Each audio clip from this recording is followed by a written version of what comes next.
Et bonjour à tous, c'est le géologiste. Moi je vais très bien, et vous, est-ce que vous allez bien? Aujourd'hui on va parler de la veuve noire.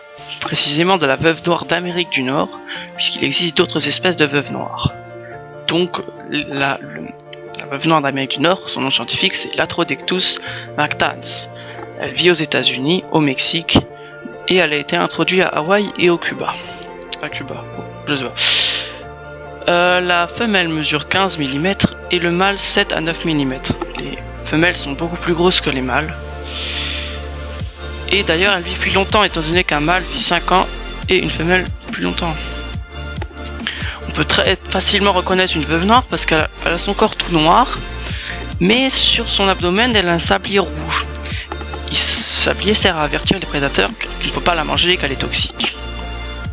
Après l'accouplement, la femelle mange le mâle pour récupérer les forces qu'elle a perdues. En un été, une femelle veuve noire peut produire de 4 à 9 sacs d'œufs contenant 100 à 400 œufs. C'est énorme. Imaginez toutes les veuves noires que ça fait.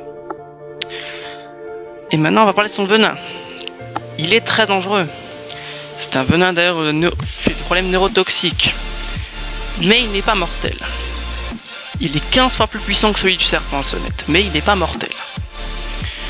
Bon, bien sûr, pour les enfants en danger, pour les enfants, je veux dire, les personnes âgées ou les personnes avec des problèmes cardiaques, c'est sûr que là, ça peut être mortel.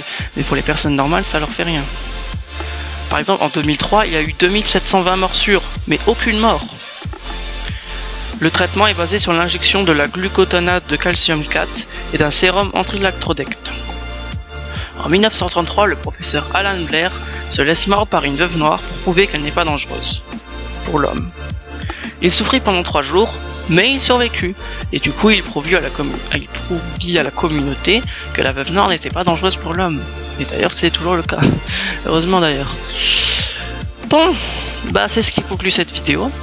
J'espère qu'elle vous a plu, vous avez appris des choses, et puis plein de choses, voilà. Donc à la prochaine et à la prochaine.